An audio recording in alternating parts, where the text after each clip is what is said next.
Hey my lovelies parathas, कैसे हैं आप लोग। आई होप आप सभी अच्छे होंगे, स्वस्थ होंगे और मेरी स्टोरी लाइन को एंजॉय कर रहे होंगे। तो जो कोई भी मेरे चैनल पे नए आ रहे हैं, प्लीज़ मेरे चैनल को लाइक शेयर सब्सक्राइब करना मत भूलिएगा।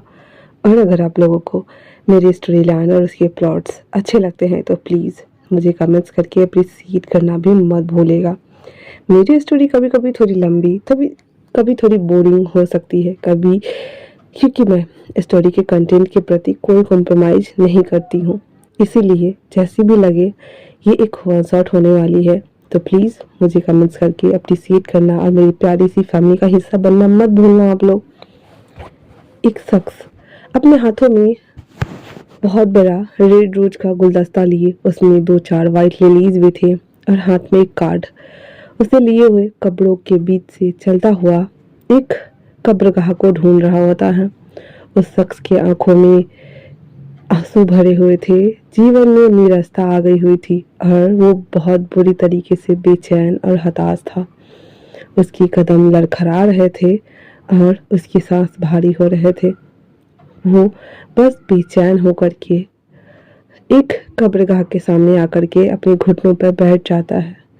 वो धीरे धीरे करके उस फूल को उस कब्र के ऊपर रखता है, फिर एक अगरबत्ती जलाता है और जो हाथ में कार्ड लिए हुए था उसे वो अपनी कांपती हुई हाथों के साथ में वहाँ पे खोलना शुरू करता है और धीरे से बोलना शुरू करता है, आई एम सॉरी। एक साल एक साल हो चुके हैं तुम्हें मुझे छोड़ के गए हुए। उन प्यारी एहसासों को अपने सीने में साथ दफनाए हुए। तुम्हारी यादों के सहारे मैं जिंदा रहूं, कैसे भला बताओ मुझे। वो यादें मेरे जिस्म से रूह तक मेरी मौत बन के घूम रहे हैं। कैसे भला मैं भुलाऊं उन हसीन लम्हों को जिन लम्हों में तुम मेरे साथ थे। अब तो जीवन नीरस सा बन गया है, क्योंकि तुम्हारे बिना हर एक लम्हा मेरे लिए एक खूनी मौत का मंजर है। मैं आ रहा हूँ वीन, मैं आ रहा हूँ। Love never die my love. इतना बोलने के साथ वो शख्स अपने हाथ में एक बोतल निकालता है अपने पॉकेट से। उस पे पॉइजन लिखा हुआ था। वो उसे खोलता है और उस कब्रगाह के ऊपर बनी हुई पिक्चर को देखता है। उसे देखकर स्माइल करता है और कहता है, I love you, I really really love you वीन। हम जीते जी एक ना हुए तो क्या हुआ, हम मरने के बाद एक हो जाएंगे, जहाँ पे सिर्फ तुम और हम, हमारी रूहें एक साथ होंगी। सच से we will meet another world my love. इतना बोलने के साथ ही वो पूरा पॉइजन अपने अंदर उतार लेता है। देखते ही देखते उसकी आंखें लाल हो रही थी, उसकी नसें फट के बाहर आने को तैयार थी, उसका रूह जिस्म से जुदा होने के लिए तैयार था। वो निढाल होकर के वहीं गिर जाता है। धूप जो कि इतनी ज्यादा कड़ी थी वो उसके पूरे बॉडी के ऊपर पड़ रही थी। देखते ही देखते उसकी पूरे बॉडी में पसीने की बूंदें आनी शुरू हो गई थी। उसका जिस्म धीरे धीरे करके अब मरने लगा था। उसकी रूहें ठंडी होने लगी थी। वो एक बार फिर से रिंग के उस पिक्चर को देखता है जो उस कब्रगाह के ऊपर लगा हुआ था और कहता है, मैं आ रहा हूँ तुम्हारे पास।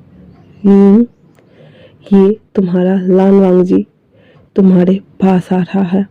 और उसकी तरफ उसकी घुटन सब शुरू हो जाती है। वांग जी अपनी आंखों को बंद कर लेता है और अपने उस मौत के एहसास में वो खो जाता है। एक साल पहले और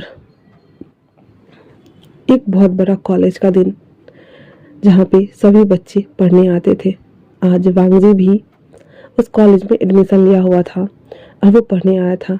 हालांकि उसे पढ़ाई करने के लिए अब्रॉड जाना था, लेकिन पता नहीं क्यों वो 1 साल यहीं पे रह के पढ़ना चाहता था। उसके बाद वो बिज़नेस स्टडी के लिए जाना चाहता था। इसीलिए वो अपने अंकल से और गग्गा से ज़िद करके इस कॉलेज में एडमिशन लिया था। वो जिस स्कूल में पढ़ता था वो एक बोर्डिंग स्कूल था। वहाँ पे पाबंदियाँ थी और बहुत सारे रूल्स जिसे वांगजी फॉलो करता आ रहा था। लेकिन अब वो आज़ाद होना चाहता था। आज़ाद होकर के एक नई लाइफ को जीना और चुनना चाहता था। वो अपनी अंदर के मासूमियत को मार चुका था, लेकिन फिर से वो बच्चा बनना चाहता था। इसी जिद की वजह से उसने इस कॉलेज में एडमिशन करवाया हुआ था।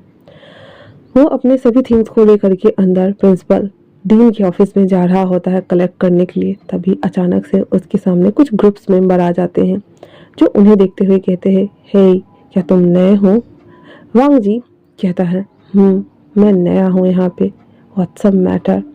तो उसमें से एक लड़की कहती है, कोई मैटर वैटर नहीं है डूड, जो नए आते हैं हम उनकी रैगिंग करते हैं। वांग जी कहता है, ये तो लीगल है। तो वो लड़की कहती है, लीगल इलीगल कुछ नहीं, बस तुम्हें छोटा सा काम देने वाले हैं और तुम वो कर सकते हो। तो वांग जी कहता है, रूल बुक में साफ साफ लिखा हुआ है कि जो न्यू स्टूडेंट होते हैं उन्हें 1 मंथ तक कोई भी एक्स्ट्रा। वांग जी उन लोगों की एक भी बात नहीं मानता है। तभी उस भीड़ को चीरता हुआ एक लड़का सामने आता है और वो वांग जी को देखता है। उसके चारों तरफ घूमते हुए कहता, हो और फिर सीटी बजाता है। सीटी बजा लेने के बाद कहता है, तो तुम यहाँ भी आ गए? हाँ मिस्टर पढ़ाकू, oh sorry mister study machine, हाँ ये परफेक्ट है तुम पर। तो मिस्टर स्टडी मशीन, क्या तुम उस बोर्डिंग स्कूल में बोर नहीं हुए? हाँ। फिर वो अपना फ़ोन निकालता है और वांग जी के साथ सेल्फी ले लेता है और कहता है, गाइस गाइस गाइस, एक इम्पोर्टेंट नोट्स है। ये मिस्टर स्टडी मशीन ये आर्मी स्कूल में पढ़ के आया है, सिर्फ और सिर्फ इसलिए क्योंकि ये आ, आ, समझ रहे हो? छोड़ो, रहने भी दो। हाँ, फिर उसके कान में धीरे से जाके कहता है, क्योंकि तुमने बचपन में किसी के साथ में सेक्स करने का ट्राई किया था ना, आर यू ओके ना? और वो बहुत धीरे से कहता है, जिसे सुनकर वांग जी को बहुत ज़्यादा तेज मिर्ची लगती है और वो विंग को, और वो हमारा विंग ही था, गुस्से से घूर कर देखता है। विंग कहता, अपने दोनों हाथ ऊपर करते, मैं इन लोगों को नहीं बता रहा हूँ। उसके बाद कहता है, हे मिसी, तुमने एक वॉक दिया था ना? मिसी कहती, यस यस ब्रो। तो विंग कहता, मैं देता हूँ इसे। उसके बाद फिर वो उसके चारों तरफ घूमते घूमते वांग जी से कहता है, हाँ तो तुम्हारी रैगिंग तो होगी, इसलिए या तो उसका काम कर दो या फिर मैं छोटा सा क्लिप दे रहा हूँ तुम्हें, उसे कंप्लीट करो, टास्क ही समझ लो इसे। तुम मुझे सबके सामने मेरे लिप्स पे किस करो। वांग जी गुस्से से तमतमाते हुए कहता है, व्हाट द हेल, ये क्या मजाक है विंग? विंग कहता, ओ मुझे लगा नहीं था कि तुम्हें मेरा नाम याद भी होगा मिस्टर स्टडी मशीन। फिर वो ताली बजाते हुए कहता, okay okay okay forget it, अब तो मुझे तुम्हें किस लिप टू लिप करना ही पड़ेगा। तो चलो शुरू हो जाओ, चलो चलो चलो चलो 5 गिनने तक। और इतना बोल करके विंग खुद अपना फेस उसकी तरफ धीरे धीरे करके बढ़ाने लगता है। इतने सारे लोगों को देख करके वांग जी थोड़ा सा डिस्कम्फर्ट हो रहा था और वो पैनिक कर रहा था। उसे कुछ याद आ रही थी और वो बैक हो रहा था, लेकिन विंग उसके इतना करीब आ चुका था जिस वजह से वांग जी अपनी आइज को क्लोज करता है और ओपन करने के साथ ही विंग को एक झन्नाटेदार थप्पड़ लगा चुका था। इस थप्पड़ के साउंड जहां तक गई थी वहां के आसपास के सभी लोग रुक गए थे। वो माहौल रुक गया था, वो वक्त रुक गया था और हर कोई उस तरफ मुड़ के देखता है। अचानक से क्या हुआ? विंग को थप्पड़ पड़ गया। थप्पड़ मारा किसने? आखिर थप्पड़ मारने वाला शख्स है कौन जिसने विंग को थप्पड़ मारा? विंग यहाँ का मोस्ट चार्मिंग बंदा है और वो सबके साथ फ्लर्ट कर सकता है, मस्ती कर सकता है, हैंग आउट कर सकता है। सिर्फ इतना ही कर सकता है, उसने कभी भी अपना वर्जिनिटी नहीं लूज किया था और अभी तक वो प्योर ही है।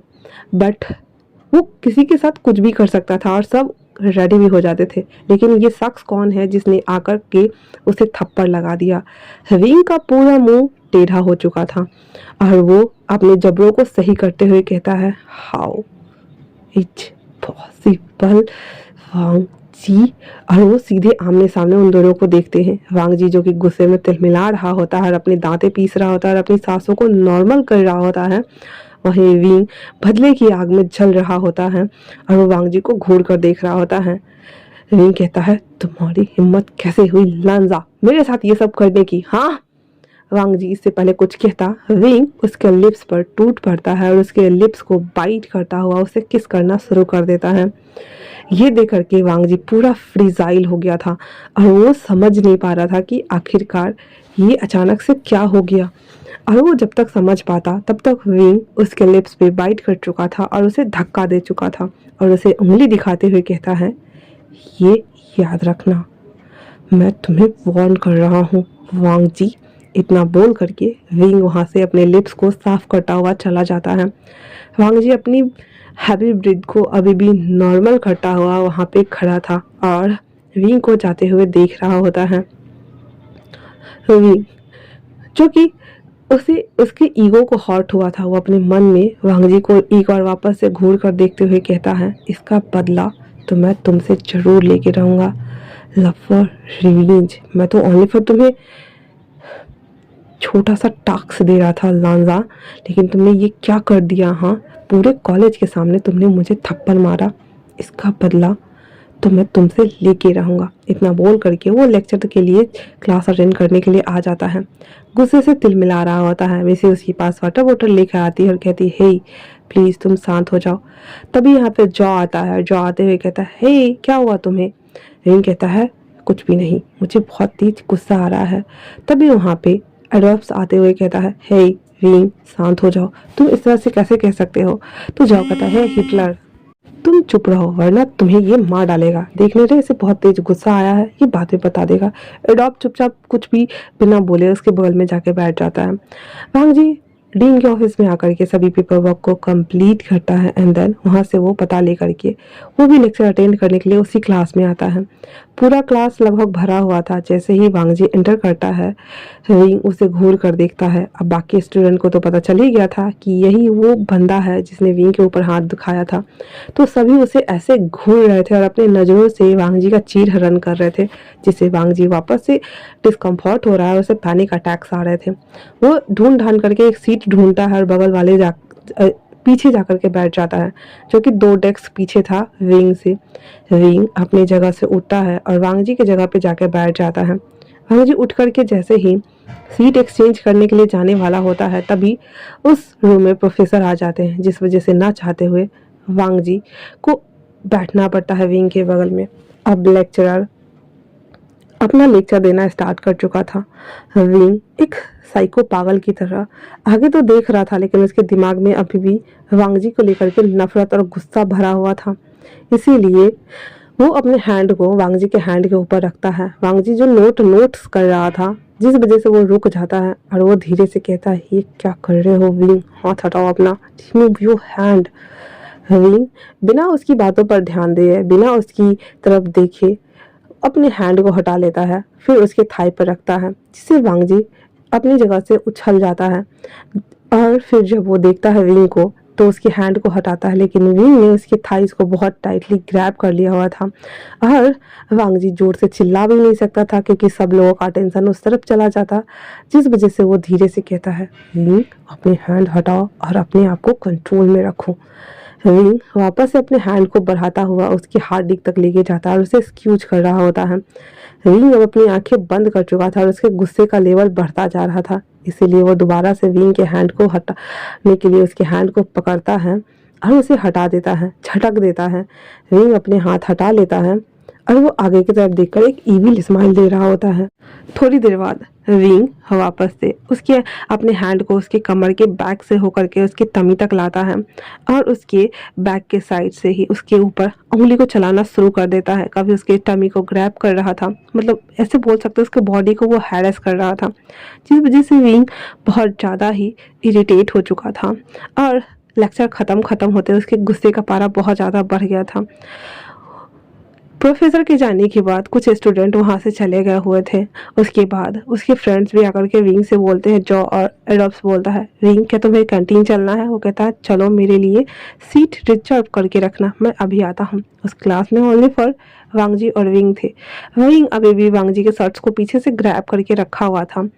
वांग जी जो कि सबके जाने का वेट कर रहा था क्योंकि अब वो दोबारा से तमाशा नहीं बना सकता अपना भी, इसीलिए उस लोगों के जाते बाद ही विंग को धक्का देता है, जिससे विंग की आधी बॉडी बेंच पे थी और आधी ऐसे ही लटकी हुई थी हवा में। और वांग जी उसके ऊपर आते हुए कहता है, तुम्हें ये हाइड एंड सीक खेलने का बहुत शौक है ना, ऐसा ना हो कि तुम्हें बहुत महंगा पड़ जाए। विंग अपने आप को उठाते हुए उसकी तरफ लीन करता है और अब वांग जी धीरे धीरे नीचे जा रहा था और कहता है, चलो खेलते हैं ना, क्योंकि I like your attitude mister study machine. ऐसे भी तुम्हें लड़कों में इंटरेस्ट है ना, तो फिर चलो हाँ डेट करते हैं एक दूसरे को। और विंग डायरेक्ट उसके मुंह पर बोल देता है। वांग जी ये वर्ड सुनकर सुन्न हो गया था और वो चुपचाप से अपना कॉपी किताब उठाता है और वहां से चला जाता है। ये लोग कैंटीन में बैठे हुए थे और वेट कर रहे थे कि वांग जी अब आए तब आए, लेकिन वांग जी नहीं आता है। वो लाइब्रेरी चला गया हुआ था पढ़ने के लिए। विंग कब से वेट कर रहा था और रह रहे को वो ढूंढ रहा था उसको, बट विंग को वांग जी कहीं नहीं मिलता। ऐसे करके वो दिन पूरा बीत जाते हैं। अगले दिन विंग कॉलेज लेट आया हुआ था और आते ही सभी लड़कों और लड़कियों को फ्लाइंग किस दे रहा था, जिस वजह से सभी बच्चे उसे चॉकलेट और पेपर्स और कुछ कार्ड्स गिफ्ट्स कर रहे थे। वहां से वांगजी भी गुजर रहा होता है। वांगजी को देखकर सभी लड़के और लड़कियां अपनी थंब को नीचे करके ऊ कर रहे होते हैं, जिससे वांगजी को कोई फर्क नहीं पड़ रहा था क्योंकि वो यहाँ पे अपनी लाइफ जीने आया था। हाँ ये बात अलग थी कि वो यहाँ पे फ्रेंड्स बनाने और अपनी लाइफ को खुल के जीने आया था, लेकिन उसे अभी भी ऐसा ही लग रहा था जैसे कि वो आर्मी स्कूल में पढ़ रहा हो। फिर भी वो दोबारा से अपने क्लास को अटेंड करने के लिए आता है, जहाँ पे सभी बच्चे पेपर फाड़ करके पेपर से प्लेन बना करके पेपर प्लेन वाला गेम खेल रहे होते हैं। वांग जी अपनी जगह पे ढूंढता है एक और वहां जाकर के बैठ जाता है। फिर वापस से विंग उसके पास आता है और उसके मुंह में एक स्टिक था जिसे वो रोल रोल करता हुआ उसके पास आकर के बैठ जाता है। वांग जी जैसे ही उठने वाला होता है वैसे ही विंग अपने पैरों को उठा करके उसके डेस्क के ऊपर रख देता है और एक पैर उसके थाइस के ऊपर रख देता है और कहता है, हु एवरीबॉडी अटेंशन प्लीज। तो सारे क्लास शांत हो गए थे। उसके बाद वो अपने दूसरे पैर को नीचे उतारता है और खड़ा हो जाता है और कहता है, थैंक यू मेरी बात सुनने के लिए। मैं आप लोगों को एक सीक्रेट बताता हूँ। आप सबको तो जैसा कि पता ही है, मैं एक प्ले बॉय टाइप्स हूँ। आई मीन सबके दिलों पर राज करता हूँ और आज तक मेरी क्यों मुझे मिली नहीं है। तो मैं आपको बता दूँ हाँ कि मुझे सपनों का राजकुमार मुझे मिल गया है। और डोंट वरी ये वांगसियान ही है। कोई ये मत समझना कि झान टॉप है या फिर वांगजी टॉप है, वांगजी ही टॉप है, ठीक है। और सॉरी विंग कहता है, तो आप लोगों को मैं बता दूं वो शख्स कौन है, और इतना बोल करके कहता है, none of the other than mister study machine I mean की लान जान।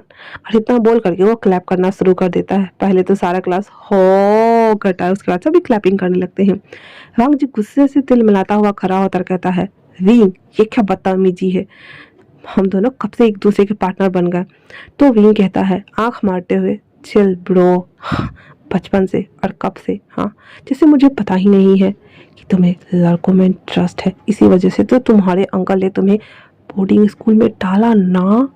और इतना बोल करके वो बैठ जाता है। वांग जी जो गुस्से से तमतमा रहा होता है वो विंग से कहता है, ये तुम अच्छा नहीं कर रहे हो, तुम आग के साथ खेलने का ट्राई कर रहे हो विंग।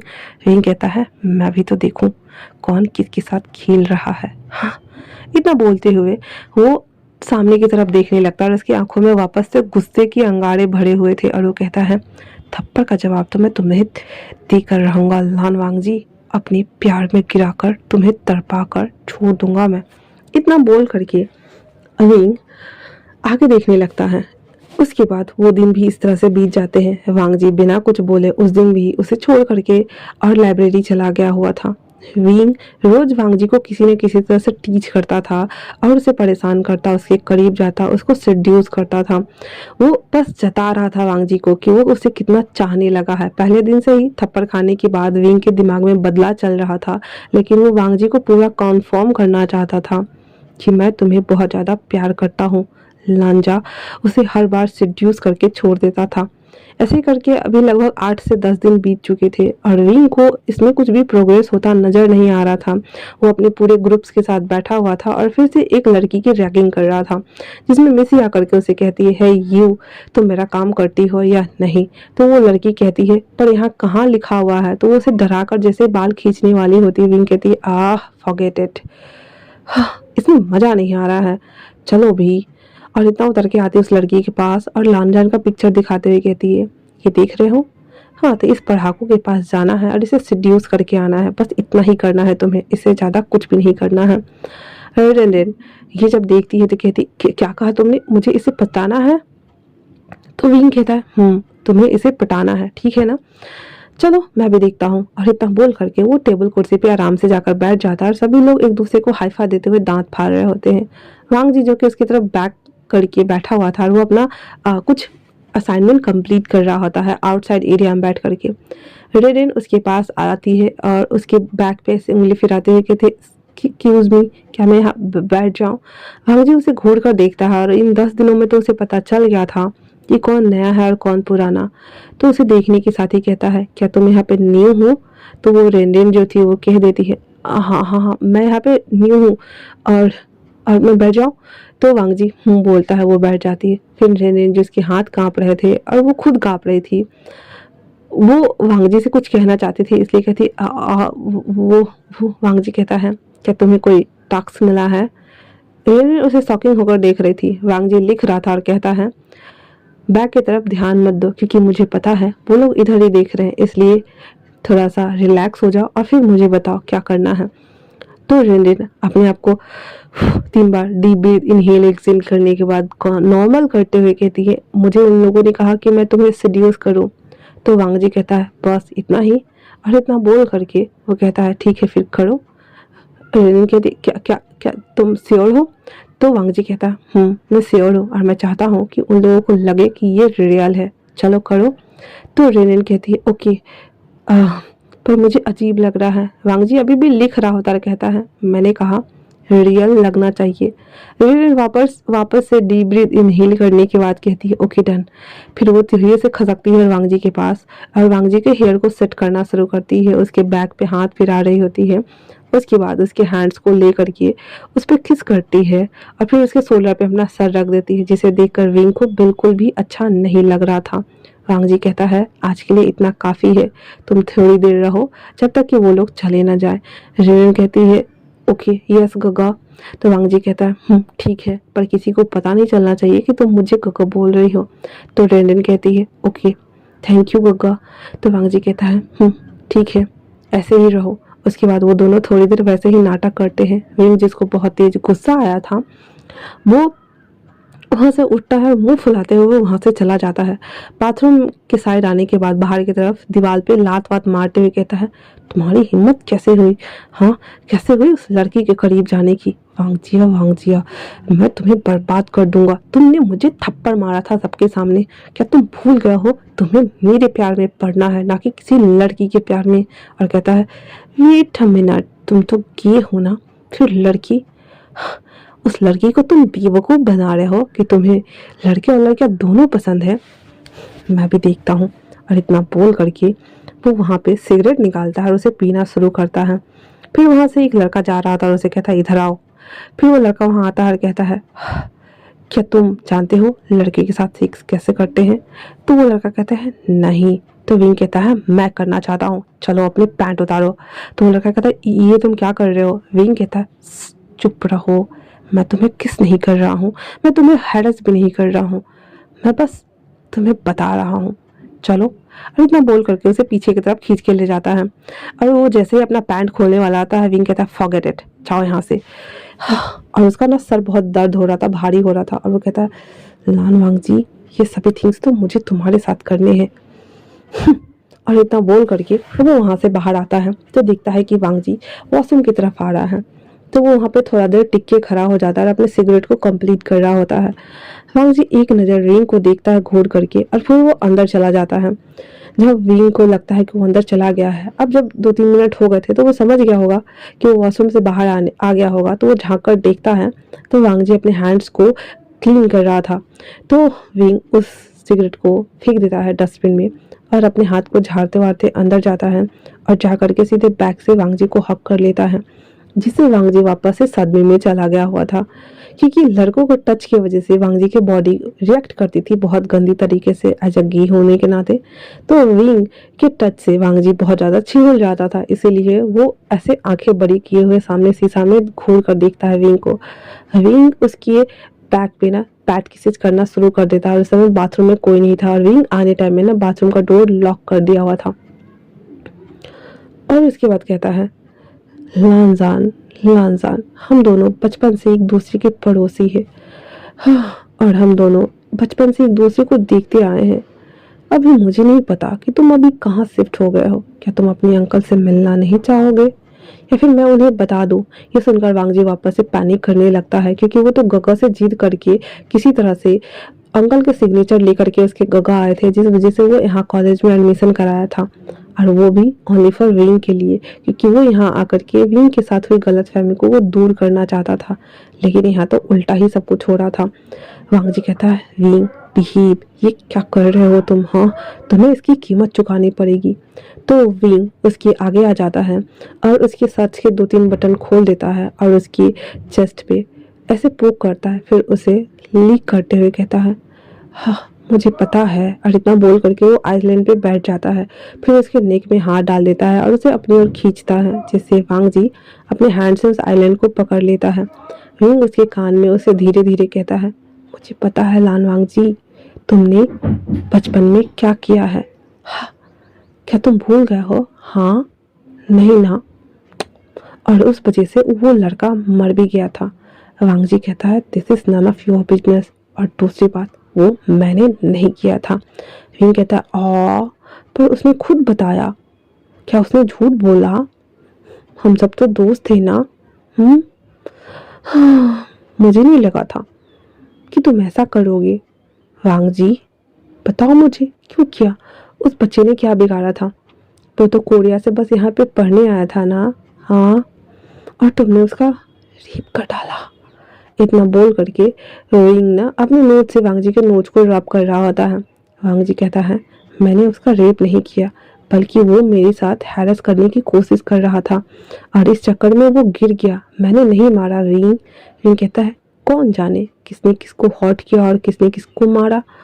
फॉरगेट इट, मुझे वो सब नहीं जानना। तुमने उसे बताया क्यों नहीं कि मैं तुम्हारा पार्टनर हूँ? और वो पाउट करके बोल रहा था। वांगजी उसे देख रहा होता है, कहता है, ये क्या कर रहे हो तुम? हाँ, तो विंग कहता है, तुम भूल गए हो लांजा, मैं तुम्हारा पार्टनर हूँ। पूरे कॉलेज को पता है, हम दोनों डेट कर रहे हैं। तुम मेरे क्यून हो और मैं तुम्हारा किंग हूँ। वांगजी कहता है, व्हाटएवर। तो विंग कहता है, इसे मैं प्रूव करता हूँ। और इतना बोल करके वो लांजन के लिप्स को कैप्चर कर लेता है, अपने टांगों से उसके पैरों के राउंड रैप कर लेता है और उसे उसके लिप्स को सक करना शुरू कर देता है। थोड़ी देर किस करने के बाद वो सेपरेट हो जाता है और हंसते हुए कहता है, क्यों, अच्छा है ना? वांगजी कहता है, बस हो गया, इतना ही। हाँ। और इतना बोल करके वो विंग के हैंड को और उसके पैर को छुड़ाते हुए वहां से चला जाता है। विंग कहता है, इसका क्या मतलब था? बस इतना ही? इतना क्या काफी नहीं था? और वो अपना सर खुजा रहा था बैठ के। वांगजी बाहर आने के बाद अपने आप को नॉर्मल करने के लिए एक रूम में चला जाता है और अपनी बढ़ती हुई सांसों को सबको वो रोक रहा होता और कहता है धीरे से, विंग, मैं जानता हूँ तुम मुझसे बदला लेने के लिए ये सब कर रहे हो, क्योंकि मैंने तुम्हें थप्पड़ मारा था। लेकिन यकीन मानो, मेरा पुअर हार्ट तुम्हारी इस हरकत से पिघलता जा रहा है। तुम्हारे टच से मेरी बॉडी रिएक्ट हो रही है। Can you stop it wing, please, क्योंकि मैं अपने आप को और नहीं संभाल पाऊंगा। तभी रेनरेन वांगजी को ही ढूंढ रही होती है, तो वो देखती है कि वांगजी खिड़की से देखती है कि उस कमरे में अपने आप को बैठा हुआ है, वो स्वेट से भरा हुआ है। उस डोर को ओपन करते हुए अंदर जाती है और कहती है, गगा आपको क्या हुआ है? वांगजी कहता है, तुम यहाँ क्या करने आई हो, जाओ यहाँ से। तो वो कहती है, गगा आप इतनी ज्यादा सटिंग से भरे हैं, क्या मैं आपकी हेल्प करूँ? तो वांगजी कहता है, तुम मेरी हेल्प नहीं कर सकती हो, जाओ यहाँ से। तो रेनरेन कहती है, गगा प्लीज मुझे एक और हेल्प तो करने दीजिए ना। इतना बोल करके वो उस अपने घुटनों पर बैठ जाती है और उसके पैर को ना ऐसे टच करने लगती है। वांगजी उसके हैंड को हटाते हुए कहता है, ये क्या कर रही हो तुम? तो रेनरेन कहती है, गगा मुझे पता है आपको लड़कों में इंटरेस्ट है ना कि लड़कियों में, पर अभी आपकी हालत देखने के बाद मुझसे रहा नहीं जा रहा है। वैसे भी हमें नाटक ही करना है ना, और विंग गगा बाहर है तो मैं आपकी हेल्प कर देती हूँ ना। प्लीज गगा, मैं कुछ नहीं करूँगी, मैं बस ब्लो जॉब करने वाली हूँ और कुछ भी नहीं। वांगजी कहता है, कैन यू स्टेप इट रेनरेन, जाओ यहाँ से। तो कहते हैं, ठीक है गगा, मैं यहाँ पे हूँ, आप खुद कीजिए। और उन्हें पता चल जाएगा कि हम दोनों साथ में कर रहे हैं, उन्हें बहुत गुस्सा आएगा ना गगा, आप कर सकते हैं। इतना बोलना हुआ ही था कि वो उसके पैंट के जिप को ओपन करना स्टार्ट कर देती है तो वांग जी उसे धक्का दे देता और कहता है, यहाँ से जाओ, मुझे कुछ नहीं करना है, ठीक है ना। तो कहती है, तो जब रेनन देखती है कि विंग ना उसे क्रॉस हो रहा है तो वो फटाक से जाकर के वांग जी के गले लग जाती है, और अभी तक उसने जिप उप खोला नहीं था, उसके गले लग जाती है और कहती है, गगा गगा मैं आपकी हेल्प करूंगी गगा, और उसे लिटा देती है और उसके ऊपर जाके बैठी हुई थी वो चुड़ैल, और कहती है, गगा आप प्लीज डोंट वरी, आप टेंशन ना ले। ऐसा बोल करके अपने टॉप को जल्दी से उतार देती है और वो नीचे झुक जाती है, और उसका ना ऊपर मतलब ब्रेस्ट से ऊपर का जो पार्ट होता है मीन्स नेक एरिया पूरा बोल सकते हैं, वो वांग जी के फेस के पास था, और उसका फेस ना थोड़ा ऊपर था और वो पूरा चिपकी हुई नहीं थी, पर पोजीशन ऐसा लग रहा था जैसे कि वांग जी ना उसके नेक को सक कर रहा हो, ऐसा पोजीशन लग रहा था। जब ये विंग देखता है तो उसके गुस्से का सीमा ना बहुत ज्यादा बढ़ गया था, और वो कहता है, लानसान, तुमने ये अच्छा नहीं किया, तुम्हें इसकी कीमत चुकानी पड़ेगी, और इतना बोल करके वो वहां से चला जाता है। थोड़ी देर बाद वांग जी उसको धक्का देकर हटाते हुए कहते हैं, ये क्या कर रही हो तुम रेरेन। हाँ, रेरेन कहती, गगा प्लीज, मैं बस आपकी हेल्प कर रही थी, देखो वो चला गया। वो वापस से टॉप पहन लेती और कहती है, हाँ, सच कहूँ तो मैं आपको लाइक करती हूँ, पर मुझे अफसोस होता है खुद पर गगा, क्योंकि आप एक की है और मैं खुद के इमोशन को कंट्रोल नहीं कर पा रही हूँ। मैं कैसे समझाऊँ गगा कि आप मुझे पसंद नहीं कर सकते हैं, कैसे। और इतना बोल करके वो बैठ जाती है रोने के लिए। रंग जी अपने आप को नॉर्मल करते हुए उसके पास आकर कहता है, देखो रेनेन, मैं बचपन से ही एक गे हूँ और मैं एक लड़के को पसंद करता हूँ, मेरे दिल में कभी भी किसी लड़की को लेकर के कोई फीलिंग्स नहीं आई है। मैं अपनी आइडेंटिटी को एक्सेप्ट करता हूँ और मैं इसी के साथ रहना चाहता हूँ। मेरे लिए बहुत मुश्किल है, प्लीज़ इसे और मत बढ़ाओ। रेनेन कहती, हाँ मैं समझ सकती हूँ, बस हमने वो ही किया ना ताकि वो मिसअंडरस्टैंड करे, हमने कर दिया गग्गा। और इतना बोल करके वो वांग जी के गले लग जाती है। वांग जी से सोप करता हुआ कहता है, आज के बाद ये सब कुछ भी करने की कोशिश मत करना मेरे साथ में रेनेन। रेनेन कहती है, आई एम सॉरी गग्गा, पर मैं जब भी आपको देखती हूँ ना मेरा दिल और दिमाग दोनों खराब हो जाता है, पर मैं बस जब काम होगा मैं तभी आपके पास आऊंगी, ऐसे नहीं। इतना बोल करके रेनेन वहां से चली जाती है। वांग जी जो कि अभी नॉर्मल हो चुका था और रेने के दिमाग में उसकी ना यही ख्याल आ रहे थे कि विंग ने उसे इस हालत में देखा तो क्या सोच रहा होगा। विंग बाहर आकर के गुस्से से तमतमा रहा होता है और चीजों को उठा के फेंक रहा होता है क्लास से, और कहता है, नहीं, वो ऐसा कैसे कर सकता है, मैं उसे इतनी आसानी से नहीं छोड़ने वाला। और इतना बोल करके वो अपना बैकपैक लेता है और अपनी बाइक निकाल करके घर के लिए वो निकल आता है। घर आता है और बैग फेंकता है और सीधे अपने घर से निकल के सामने वाले घर में जाता है, जो कि उसके घर से थोड़ा सा बड़ा था। उस घर को डोर ओपन करता है तो सामने 60 साल का एक बुढ़ा खोलता है, जो कि हमारा लैन किरण अंकल था। उसे ग्रीट करते हुए कहता है, क्यों, आपको नहीं लगता कि अपने नेफ्यू को कंट्रोल में रखना चाहिए। हाँ, एक तरफ जहाँ वो मुझसे कहता है कि वो मुझे पसंद करता है और प्यार करता है, वहीं दूसरी तरफ वो एक लड़की के साथ हैंग आउट कर रहा है। ऐसा कैसे हो सकता है अंकल। हाँ, आपको नहीं लगता कि उसे बताना चाहिए आपको कि वो यहाँ पे है और मेरे साथ वो हुकअप कर रहा है। विंग इतना बोल करके गुस्से से और वहां से तमतमाता हुआ बाहर चला आता है। पहले तो अंकल किरण उसकी बात समझ नहीं पाए, फिर जब वो धीरे धीरे अंडरस्टैंड करते हुए कहते हैं, वांग जी तुम्हारी हिम्मत कैसे हुई फिर से एक लड़की के साथ डेट करने की। और क्या कहा तुमने, एक लड़की को भी वो डेट कर रहा है। फिर वो कॉल लगाता है सीचन को और कहता है, अभी के अभी वांग जी को बोलो घर आने। सीचन कहते हैं, पर अंकल वांग जी तो अब्रोड में है, वो यहाँ कैसे आ सकते हैं। तो सीचन को अंकल कहते हैं, तुम मुझे बेवकूफ समझ के रखे हो, तुम और वांग जी आधे घंटे के अंदर घर पे होने चाहिए। वांग जी को कॉल करता है सीचन और कहता है, जल्दी से घर आओ। तो वांग जी मना कर देता है। तो सीचन कहते हैं, अंकल को पता है तुम यहीं पे हो, मुझे नहीं पता कैसे। वांग जी को पता था कि सीचन नहीं, सॉरी, जान नहीं बोला, विंग ने ही बोला होगा कि वो यहाँ पे है, इसलिए वो घर आता है। उसके अंकल के हाथ में एक छड़ी थी और वो बहुत ज्यादा गुस्से से तमतमा रहे होते हैं। सीजन आ गया हुआ था जब वांग जी अपना बैकपैक नीचे उतार कर आते ही कहता है, अंकल। उसके अंकल आते हैं और वो छड़ी से वांग जी को मारना शुरू कर देते हैं। वांग जी चुपचाप उस छड़ी से मार खाए जा रहा था और ये आवाज विंग के कानों तक जा रही थी और वो अपनी खिड़की पे बैठ करके जूस एंजॉय कर रहा होता है। और वो उस मंजर को देख सकता था थोड़ा थोड़ा करके, क्योंकि उसका मेन डोर खुला था, इसी वजह से। वांग जी कहता है, व्हाट्स द मैटर अंकल, आप मुझे इस तरह से हिट क्यों कर रहे हैं? वो छड़ी पूरा टूट ही जाता है वांग जी के बॉडी के ऊपर।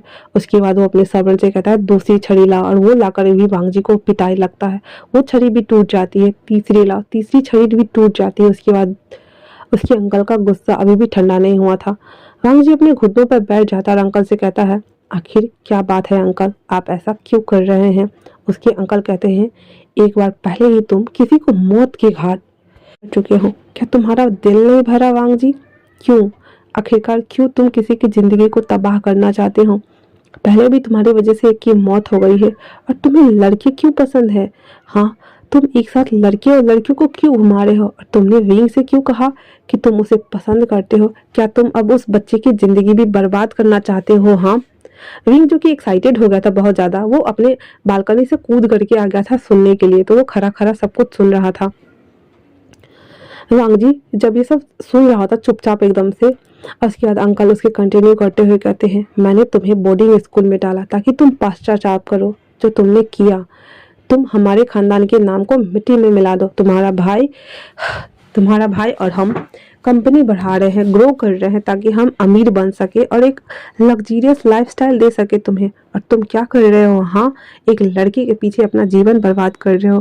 बाकी दूसरा लड़का होता तो चलता वांग जी, पर तुमने उस फूल से बच्चे को ये क्यों कहा कि तुम उसे पसंद करते हो?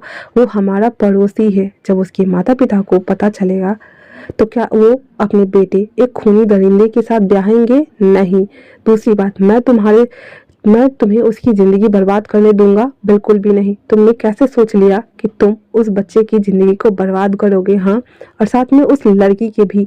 तुम जिसके साथ भी डेट कर रहे हो वांग जी, ये मत भूलो कि तुम एक खूनी हो। तुम्हारे वजह से एक बच्चे की मौत हो गई है। वांग जी कहता है, अंकल आपको क्यों लगता है कि मैंने उसे मारा होगा? हाँ, तो उसके अंकल कहते हैं, क्योंकि तुम एक, और फिर वो चुप हो जाते हैं और फिर पीछे पलटते हुए कहते हैं, क्योंकि तुम अपने हवस के ऊपर कंट्रोल नहीं कर सकते हो वांग जी। वांग जी ये सुनकर टूट गया था और कहता है, अंकल। उसके अंकल कहते हैं, गलत क्या है? हाँ, तुम उस बच्चे के बारे में क्यों नहीं सोचा?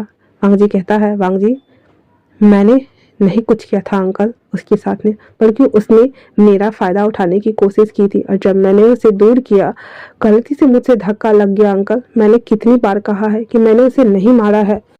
वो खुद जब मैंने उसे बताया कि मैं एक गे हूँ, तब वो मेरे पास आया था और मुझे रोज धीरे धीरे करके टॉर्चर करने लगा था। उस दिन उसने कहा कि हम दोनों सेक्स करते हैं अंकल, और किसी को कभी पता नहीं चलेगा, हम दोनों एक दूसरे के साथ रह सकते हैं। उसके बाद वो मुझे मोलेस्ट कर रहा था और मैं मना कर रहा था अंकल। इसी वजह से मैंने उसे धक्का दे दिया, पर मुझे नहीं पता था कि वो गिर जाएगा अंकल, वो मर जाएगा, मुझे नहीं पता था। उसके अंकल कहते हैं, ये बात ठीक है, ठीक है, ये मैं समझ गया, पर तुमने विंग से क्यों कहा कि तुम उसे पसंद करते हो? तो उस अभी भी वांग जी अपने घुटनों में बैठा हुआ था।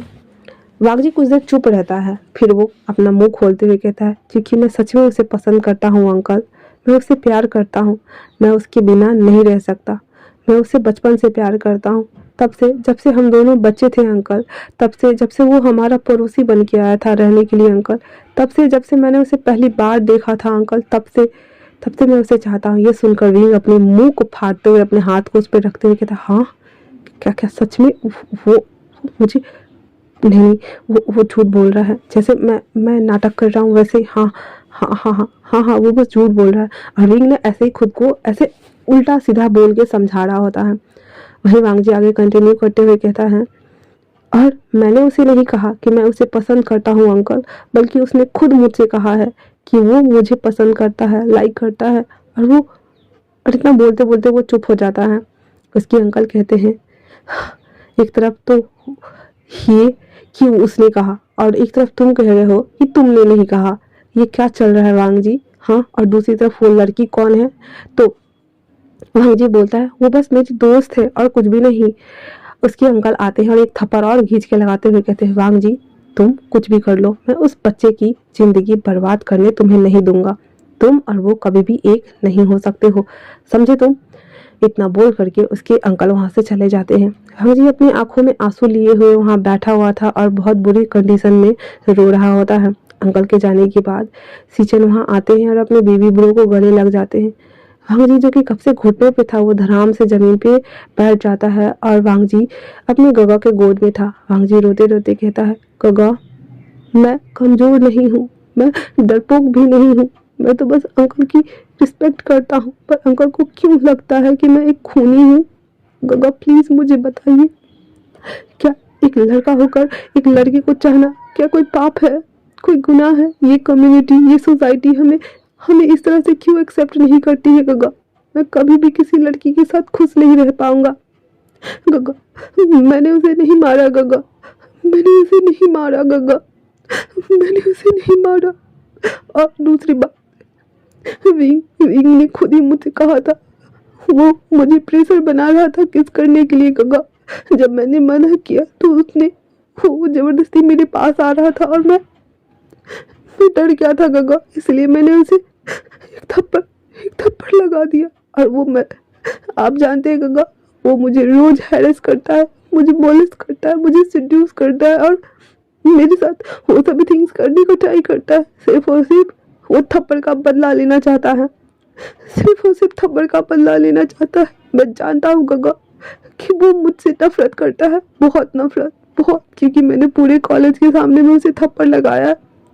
फिर भी मैं उसे वो सब कुछ करने देता हूँ ताकि वो शायद समझ जाए कि मैं उसे सच में चाहता हूँ गगा, पर मैं उसे बता नहीं पा रहा हूँ, मेरे अंदर हिम्मत नहीं हो रही है।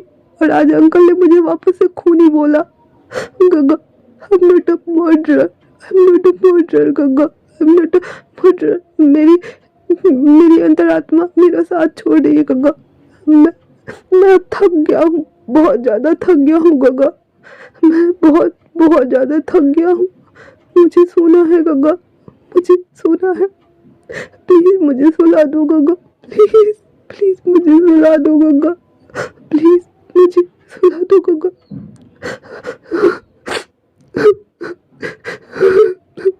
यार मुझे भी रोना आ रहा है बहुत ज्यादा। I'm sorry guys, but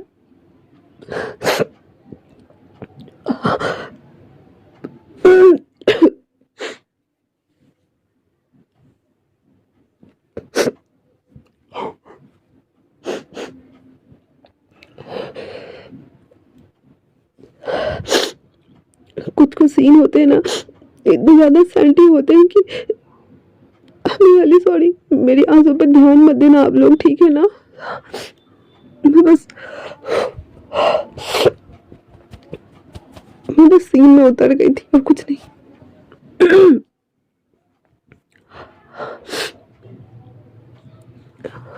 उसके बाद विंग जब ये सब कुछ सुनता है ना तो उसके हाथ और पैर ठंडे हो गए थे और वो वहां से बस भूत बन करके अपने घर की ओर आ रहा होता है।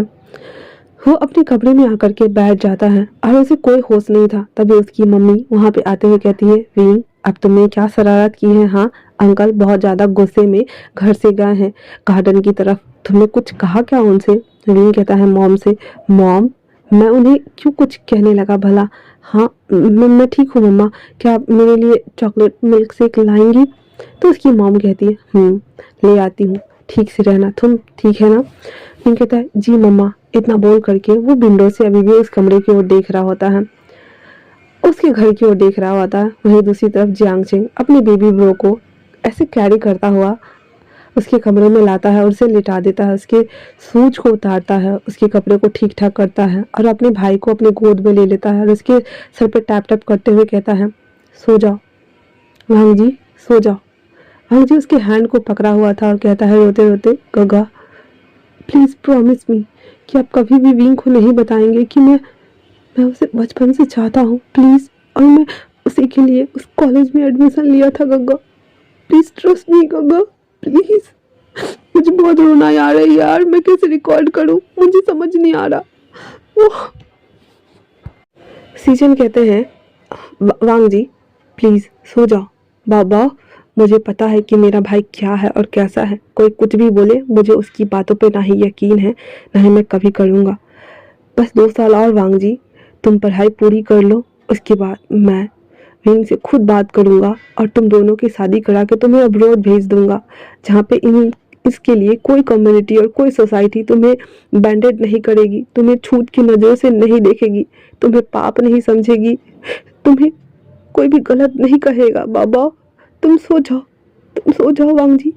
और वो बड़े आराम से गगा वांग जी को सुला देते हैं। लगता है मुझे पूरा स्टोरी में रोना ही पड़ेगा। मेरी बातों पर ध्यान देना प्लीज, मुझ पे नहीं। वांग जी, जो कि नींद की गहराई में उतर चुका था और वो अभी भी अपने आप को बस नॉर्मल कर रहा था, उसकी पूरे बॉडी पे स्टिक्स लगे थे। उसके सो जाने के बाद सीजन उसके शर्ट्स को खोलते हैं, उसके पैंट्स को भी खोल देते हैं। उसके बाद अपने बेबी बॉय के पूरे बॉडी के ऊपर जो स्टिक्स के निशान पड़े हुए थे, उन सभी घावों पे धीरे धीरे करके सब पे मलहम लगाना स्टार्ट कर देते हैं। वांग जी नींद में ही ऐसे के साउंड्स निकाल रहा था क्योंकि वो मलहम उसे बहुत ज़्यादा पेन दे रही थी, जलन हो रही थी उसे।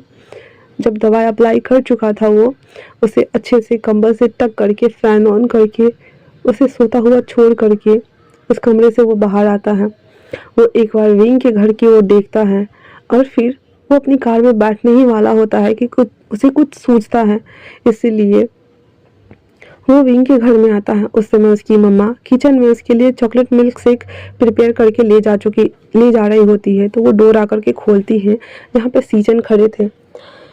तो चांसी कहती हैं, सीजन बेटा तुम यहाँ? तो सीजन कहता है, अंकल आंटी क्या विंग है? तो चांसी कहती है, हाँ है, क्या हुआ? तो सीजन मिल्क शेक देखता है चॉकलेट वाला, तो कहता क्या ये विंग के लिए है? तो वो कहती है हाँ। तो कहता मैं ले जाता हूँ, मुझे उससे थोड़ी बात भी करनी है क्योंकि वांग जी उसके साथ उसके कॉलेज में पढ़ता है ना, तो मैं बस जानना चाहता था स्कोर और कुछ नहीं। तो चांसी कहती ओ तो वांग जी यही है? तो सीजन कहता है यस आंटी वो यही है, मैं मिल के आऊँ? चांसी कहती हाँ जरूर, तुम विंग से मिल के आओ, फिर हम दोनों बातें करेंगे। तो सीजन कहता है जी आंटी। इतना बोल करके वो चॉकलेट वाला शेक ले लेता है सीजन और उसके कमरे में नॉक करता है। उसके बाद विंग कहता है मॉम आ जाओ प्लीज। तो सीजन अंदर आते हैं। सीजन को देख करके विंग जो कि वीडियो गेम खेल रहा होता धड़फड़ा के बैठ जाता है, कहता है गग्गा आप यहाँ? सीजन वो मिल्क शेक उसकी साइड वाले टेबल पे प्लेस करते हुए से कहता है मैं यहाँ, तुमने अंकल से क्यों कहा वो सब?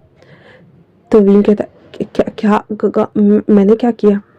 तो वांग जी सीजन विंग की तरफ देखते हुए थोड़े जोर से गुस्से वाले लहजे में कहते हैं, मैंने कहा तुमने अंकल से जाकर झूठ क्यों बोला विंग? हाँ तुम जानते हो उसकी वजह से उसे कितना मार पड़ी है। अब उसने तो 2 स्टिक टूटने तक तो सुना था ना, थर्ड वाले में वो खुद वहां जाकर देख गया था, तो वो देखा हुआ था, इसलिए वो कुछ भी नहीं बोलता है और कहता है गगा बस मुझे गुस्सा आ गया था।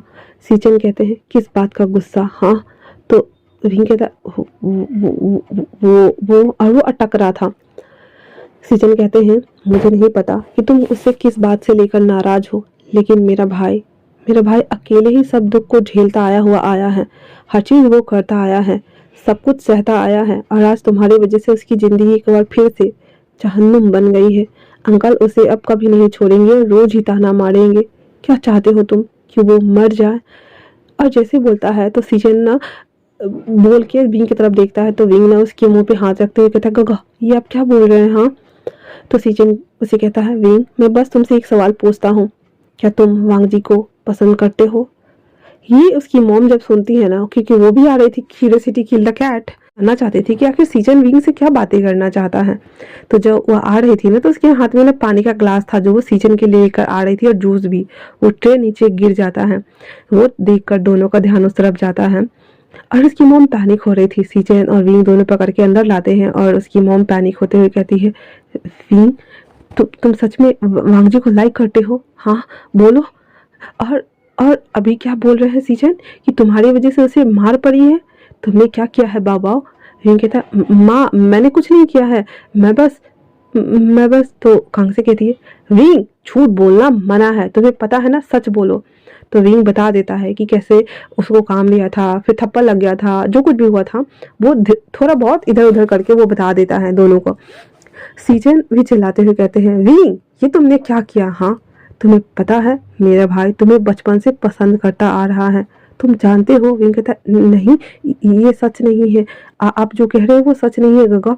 सीजन कहते हैं, हाँ यही सच है।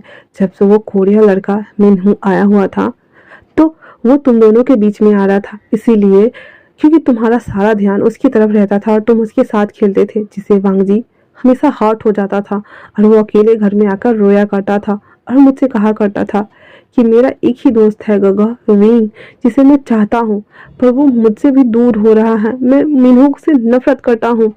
लेकिन जब जैसे जैसे तुम लोग बड़े हुए, तुम लोगों के अंदर की फीलिंग डेवलप हुई, मिनहू जान चुका था कि मेरा भाई एक गे है और वो उसे चिढ़ाने लगा। धीरे धीरे करके उसे वो ब्लैकमेल करने लगा था और जिस दिन वो गया था उस दिन मैं भी बाहर बालकनी में खड़ा था।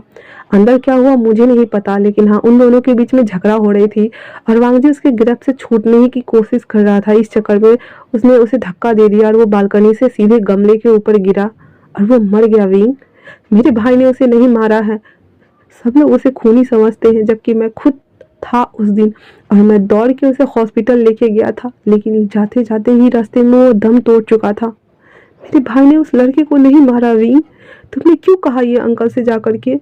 क्यों कहा? क्यों उसकी जिंदगी को और भी ज्यादा इतना मुश्किल से भर रहे हो? हाँ, ये होना कोई पाप नहीं है, किसी को चाहना कोई पाप नहीं है। विंग, प्यार दो आत्माओं के बीच होती है, ना कि शरीर के बीच।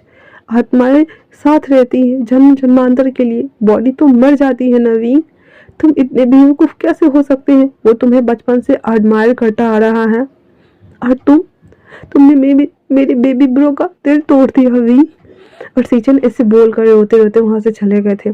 अवीन को इतना ज्यादा रिग्रेट हो रहा था अपने एक्शन पे। उसकी मॉम आती है और अवीन को 2 थप्पड़ लगाती है और कहती है, ये क्या किया बाबा? हम सब जानते हैं कि वांग जी तुम्हें पसंद करता है बचपन से, मुझे कोई दिक्कत नहीं थी। तो विंग कहता, मॉम। तो उसकी मॉम कांग सेन कहती है, हाँ मुझे कोई दिक्कत नहीं है एक लड़की को अपना दामाद बनाने में, क्योंकि वो तुम्हें बहुत प्यार करता है। तुमसे मिलने के लिए वो मेरे सारे काम कर दिया करता था और बदले में मैं उसे अंडे खाने देती थी ताकि वो तुम्हारे साथ टाइम स्पेंड करे। इतने अच्छे बच्चों को तुम कैसे हर्ट कर सकते हो? वो कितना दुखी है अंदर से, क्या तुमने कभी नहीं सोचा? वी, ये क्या किया तुमने? वो बच्चा हमेशा हमेशा मुझे मॉम बोलता है और हमेशा मेरी बात मानता था, हमेशा मेरे पास रहता था ताकि वो तुम्हें अपने पास ला सके और तुम्हारे साथ खेल सके। वी, ये क्या किया? उस बच्चे के अंदर के इंसानियत को मार डाला तुमने, मार डाला। वी जो कि बहुत ज्यादा बदहवास हो चुका था, उसे समझ नहीं आ रहा था कि वो क्या करे। अब वो नीचे आता है वांग जी के गेट के सामने, फिर वो देखता है कि रूम बंद है, मतलब मेन गेट बंद था, तो वो ढकढक आएगा तो अंकल खोलेंगे, इसलिए वो वापस वहां पे 2-3 चक्कर लगाने के बाद अपने कमरे में आके पलंग के साथ बैठ गया था और कहता है, नहीं ये मैंने क्या कर दिया? क्या वो सच में मुझे पसंद करता है? पर उसने मुझे बोला क्यों नहीं? और वो अपनी आंखें बंद करके बेड पे अपना सर मार रहा होता है पीछे से और सोच रहा होता है। फिर वो सोचता है कि किस तरह से जब वो वांग जी को टच करता था तो वांग जी कैसे छिल जाता था, उसकी बॉडी किस तरह से रिएक्ट करती थी, किस तरह से वो एक्ट करता था जब वो बाथरूम में उसकी बॉडी को किस कर रहा होता है। तो वांग जी ने कहा होता ना कि बस इतना ही, और वो बोलकर चला गया हुआ था। वो सभी थिंग्स को वो सोच रहा था। तो विंग कहता है, अब कल मैं उससे बातें करूंगा और उससे पूछूंगा कि अगर तुम मुझे पसंद करते हो तो तुमने मुझे बताया क्यों नहीं? हाँ, और ये सारी बातें वो सोच करके खुद को मनाता है, समझाता है। फिर कहता है, अगर उसने मना कर दिया या मुझे रिजेक्ट कर दिया तो? फिर वो कहता, नहीं नहीं मैं तो खुद उसके साथ हूं ना, फिर वो मुझे मना कैसे कर सकता है? हाँ, वो मुझे मना नहीं कर सकता है और मैं उसे मना करने भी नहीं दूंगा। इतना बोल करके वो बड़ा ढीठ का बच्चा अपने आप को प्राउड वाली फीलिंग दिल रहा होता है। उसके बाद वो उस दिन सो गया हुआ था। रात को वांग जी के घर के बाहर खड़ा होकर के उसे देख रहा होता है। वांग जी जो कि दवाई लगने की वजह से उसकी बॉडी को थोड़ा आराम मिल रहा था, उस बच्चे ने अभी तक कुछ भी नहीं खाया पिया हुआ था और वो सो रहा होता है। उसकी नींद सीधे रात के 2 बजे उठती है और वो गैलरी में आकर के खड़ा हो गया था। उसने ऊपर में कुछ भी नहीं पहना हुआ था और नीचे उसने निकर वाला पैंट पहन के रखा हुआ था, हाफ पैंट। रिंग जिसको भी नींद नहीं आ रही थी वो भी अपनी गैलरी में बैठ करके आसमान को देख रहा था, तारों को देख रहा होता है। फिर जब देखता है उसकी नज़र पड़ती है गैलरी में, क्योंकि वो रह के उधर ही देख रहा होता है। जैसे ही वो वांगजी को देखता है तो वो उठ के खड़ा हो जाता है और वांगजी को देख रहा होता है। वो उसे आवाज़ लगाने वाला होता है, लेकिन रात का सोच करके वो फिर चुप हो जाता है और वो चुपचाप से वहीं खड़े होकर के वांगजी को देख रहा होता है। उसकी वांगजी के ऊपर बॉडी, जो कि उसके सर के ऊपर बल्ब लगा हुआ था, तो वांगजी की बॉडी उसे समझ आ रही थी। वो उसे देख पा रहा होता है और कहता है, मैं इतना बड़ा बेवकूफ़ कैसे हो सकता हूँ। मेरा प्यार मेरी आंखों के सामने था, वो भी बचपन से, और मैं उसे परेशान करता आया हूँ। मॉम ने सही कहा, जेंडर नॉट एग्जिस्ट करता है। जेंडर बस दुनिया को दिखाने के लिए है। जेंडर कोई मैटर ही नहीं करता। जहाँ एक लड़का और एक लड़की ही रिलेशनशिप में हो, जरूरी नहीं है एक लड़का और एक लड़का भी तो रिलेशनशिप में आ सकते हैं ना। प्यार होना चाहिए दिल से, और उसके साथ गुजारने की और उसे अपना बनाने की हिम्मत। नहीं, तुम इतने बड़े कायर और बुज़दिल कैसे हो सकते हो। तुमने अपने ही समवन स्पेशल को इतना हॉट कर दिया। फिर वो कहता है, नो, लव नेवर हॉट। मैं उसे मना लूंगा कल। और इतना बोल करके उसको देख रहा होता है। उन दोनों को ऐसे ही रात निकल जाती है, क्योंकि वांगजी भी उसे रह रह के देख रहा होता है, लेकिन फिर वो अपने पलकों को दूसरी तरफ कर लेता है और उस पर ध्यान नहीं दे रहा होता है। अगले दिन सुबह विंग बहुत ज़्यादा एक्साइटेड था और वो आज कॉलेज में ना विंग वांगजी से बात करने वाला था। तो वो तैयार होकर के घर आता है वांगजी के, तो देखता है कि वांगजी ऑलरेडी जा चुका है और सीजन ना एकदम कोल्ड रिएक्शन देते हुए उन्हें बस कह देते हैं वांगजी कॉलेज के लिए चला गया है। विंग का तो पूरा मुंह ही बन गया था और कहता है, लानजान, मैं जानता हूँ कि मैंने तुम्हें बहुत परेशान किया है, पर आज प्रॉमिस मैं अब कभी नहीं करूँगा। प्लीज़ मेरी बात सुन लेना एक बार। और वो खुशी खुशी कॉलेज के लिए आता है। जब वो कॉलेज आता है तो पूरा कॉलेज, कैंटीन एरिया, पूरा क्लासरूम, हर जगह वांगजी को ढूंढता है। वांगजी उसे कहीं नहीं मिलता। वो फ्रस्ट्रेट हो गया था और छत पे जाके टांग लटका के बैठा हुआ था। तभी वहाँ पे मिसी आती है, जोसेफ आता है, डॉफ्ट आता है, जो आता है और कहता है, हे तुम यहाँ क्या कर रहे हो। तो कहता है, मेरा मन नहीं लग रहा है। हाँ। तो जॉय कहता है, ओ तो तुम्हें आज अपना पार्टनर नहीं दिखा, इसीलिए तुम्हें बता दूं कि वो हेरोइन के साथ हैंग आउट कर रहा है। जाओ चलो मैं दिखाता हूँ। ये सुनना ही हुआ था कि वो कहता, क्या कहा तुमने, ऐसा कैसे कर सकता है वो। फिर वो सभी भागना शुरू करते हैं। जो उसे लेकर के आता है, जहाँ पे पहले तो वांगजी और जो रेनेन थी वो दोनों हाथों में हाथे डाल करके, और वो भी एक ऐसे मतलब गलियारा टाइप का था, सेकंड बिल्डिंग का था, और वो आउटसाइड था, वहाँ पे दोनों बैठे हुए थे और पैर लटका के वो दोनों बातें कर रहे थे। उसके बाद जैसे ही रेनेन देखती है कि विंग आ रहा है तो वो वांगजी को गले लग जाती है और कहती है, वो आ रहा है गगा। तो वांगजी कहता, ठीक है। विंग को जो कि बहुत तेज गुस्सा आ रहा था, वो आता है और सीधे उसकी नेक से रेनेन के हैंड को हटाते हुए कहती है, ये क्या कर रही हो तुम। हाँ, तुम भूल गई हो कि वो मेरा पार्टनर है। वांगजी और रेनेन दोनों उस तरफ से इस तरफ आते हुए कहते हैं, हाँ सो व्हाट, तुम तो इतने सारे गैंग के साथ घूमते रहते हो, तो क्या मैं एक लड़की के साथ घूम भी नहीं सकता है। हाँ, रेन कहता है, वांगजी मेरे साथ चलो, मुझे तुमसे कुछ बात करनी है। वांगजी उसके हैंड को छुड़ाते हुए कहता है, पर मुझे तुमसे कोई बात नहीं करनी। I am not interested you. तुमने ही पूरे कॉलेज को बोला था ना कि हम दोनों पार्टनर्स हैं, और मैं अभी। फिर वो कहता है, एवरीबॉडी अटेंशन प्लीज। जितने भी वहाँ पे लोग थे वो सब उधर आके देखने लगते हैं। वांगजी कहता है, मैं दौलान वांगजी, मैं बी वुजियान से सभी कनेक्शन को खत्म करता हूँ। आज से हम पार्टनर्स नहीं हैं। ये सुनकर तो विंग के पैरों तले जमीन ही खिसक गई थी और वो कहता है, लान लान। तो वांगजी कहता है, व्हाट। हाँ। फिर वो रेनेन की तरफ देखते हुए कहता है, आज से रेनेन मेरी पार्टनर है। और इतना बोलता है तो विंग कहता है, ये क्या मजाक कर रहे हो, तुम्हें तुम्हें पता है ना कि तुम क्या हो। हाँ, तुम लड़कियों को कैसे लाइक कर सकते हो। तो वांगजी कहता है, ऐसे। और इतना बोल करके वो रेनेन को लिप्स को कैप्चर कर लेता है। अब वो इस एंगल में था, देखो मैं बताती हूँ। अब कोई यहाँ पे दिमाग में ज्यादा कुछ घुसाइयो मत। उसने एक थंब रखा था रेनेन के लिप्स के ऊपर, ठीक जिस तरह से वो लोग देख रहे होते हैं, और दूसरी साइड से वो लिप्स को कैप्चर करता है। तो उन लोगों को लग रहा था कि वांगजी उसके पूरे लिप्स को कैप्चर करके उसको किस कर रहा है, लेकिन ऐसा नहीं था। वो अपने थंब के ऊपर अपने लिप्स को रखा हुआ था और वो एंगल इस तरह से बन रहा था, सबको लग रहा था कि वांगजी रेनेन को किस कर रहा है, लेकिन उन दोनों के लिप्स तो आपस में टच भी नहीं हुए थे। वांगजी जब ऐसा कर रहा होता है तो विंग को तो लग रहा था कि हाँ भाई यहाँ तो पैशनेट किस चल रही है ना, इसलिए वो उसको खींचता और कहता है वांग जी। और इतना बोलना हुआ ही था तो वांग जी उसके हैंड को हटाते हुए उसे धक्का देते हुए कहता है सब फिनिश विंग, सब खत्म। फिर वो रेनन के हैंड को पकड़ता है और सबको चीरता फाड़ता हुआ वहां से निकल जाता है। विंग कहता है मैं देख लूंगा, ठीक है। इतना बोल करके उसके पीछे वो आने ही वाला होता है तो उसके दोस्त लोग रोक लेते और कहते हैं ये क्या कर रहे हो तुम, हाँ वो चला गया, ऐसे कैसे कर सकते हो तुम, रुक जाओ। तो विंग कहता है नहीं, मैं नहीं रुक सकता, मैं उसे बताने वाला हूँ कि मैं उसे पसंद करता हूँ, मैं उसे प्यार करता हूँ, और कल की बात तो और भी ज्यादा। और कहीं ना कहीं विंग जब उसके साथ ये सब करता था तो उसे अच्छा लगता था, उसे टीच करना, उसे चिढ़ाना, ये सब करना उसे बहुत ज्यादा पसंद आता था। तो वो उसके पीछे जाने वाला होता है तो सभी दोस्त उसको पकड़ के रखे हुए थे कि ये जाएगा तो अभी कबाड़ करके आएगा। वो दिन उसी तरह से बीत गया था। अब वांग जी रेनर के साथ हैंग आउट कर रहा था विंग को दिखाने के लिए, और विंग ये देखकर जल कुकरा बन के घूम रहा होता है और गुस्से में कभी पेड़ पे लात मारता, कभी डेस्क पे लात मारता, कभी चीजों को उठा के फेंक देता था। उसका फ्रस्ट्रेशन लेवल बहुत ज्यादा बढ़ा हुआ था और वो डिप्रेशन में भी जाने लगा था। उसका एंजाइटी लेवल बढ़ा हुआ था, वो बहुत ज्यादा गुस्सा हो रहा था। इसी तरह से आज प्रॉम नाइट था कॉलेज का और वहाँ पे सभी कपल्स डांस होने वाले थे।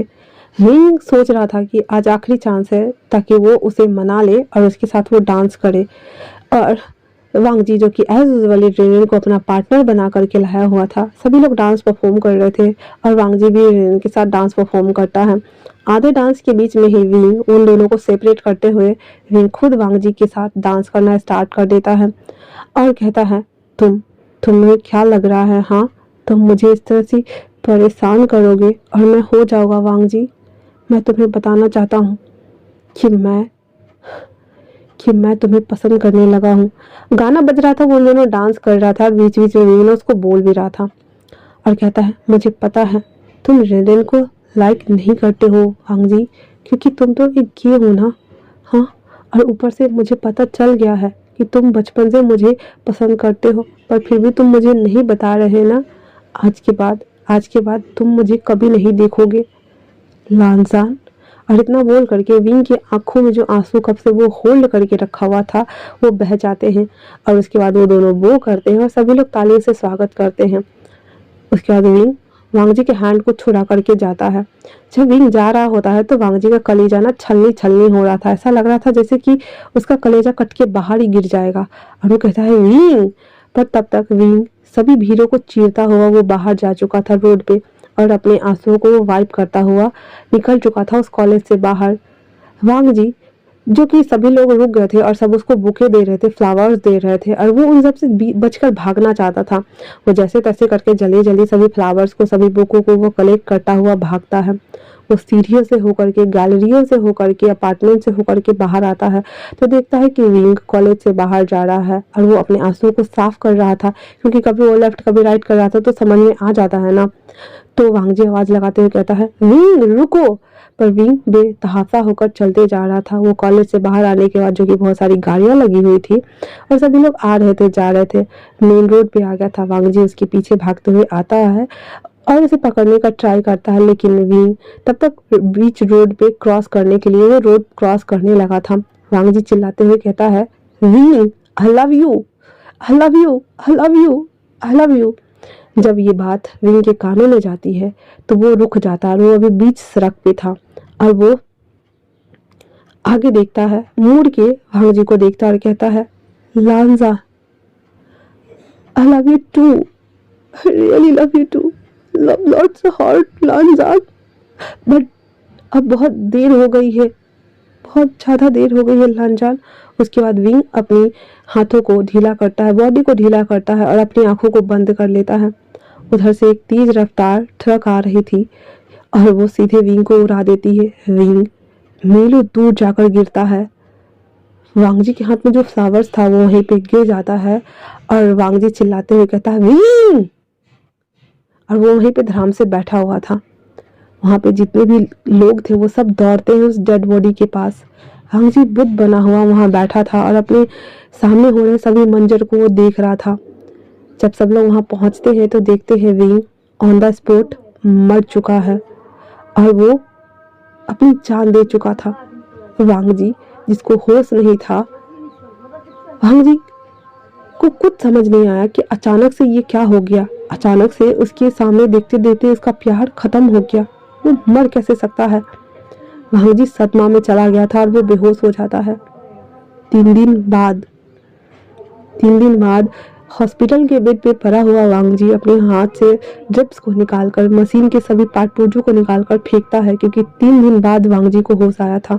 और वो चीखते हुए कहता है, विंग नहीं, छोड़ो मुझे, छोड़ो मुझे, विंग के पास जाना है। जहाँ नर्स और कंपाउंडर उसको पकड़ने का ट्राई कर रहे थे, लेकिन विंग पागल हो चुका था। वांग जी पागल हो गया था और वो कहता है, विंग विंग विंग वो उसका एक्सीडेंट हुआ था, मुझे जाना, छोड़ो मुझे।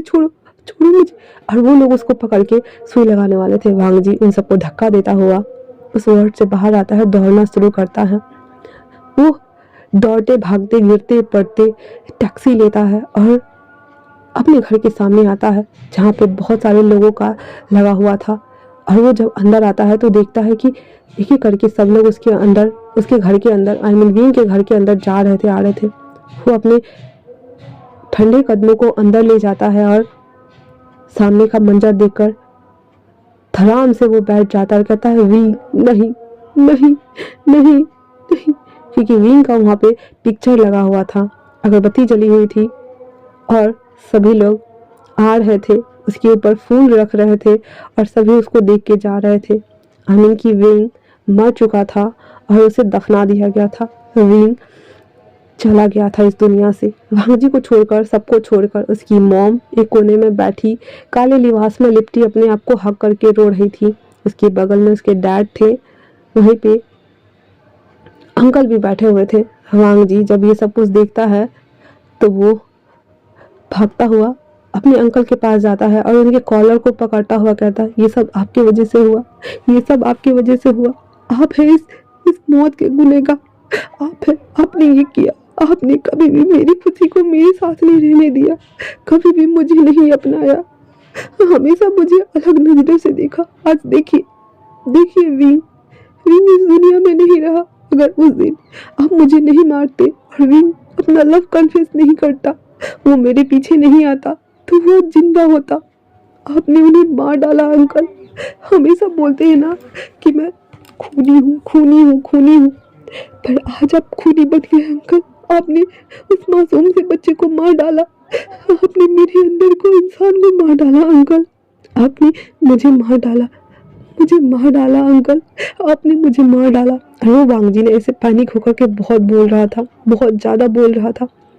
सीचेन, विंग के फादर, सभी उसको सेपरेट करते हैं और उसे एक जगह लाके बैठाते हैं। वांग जी एक ही बात इंचांट कर रहा था, विंग मर गया,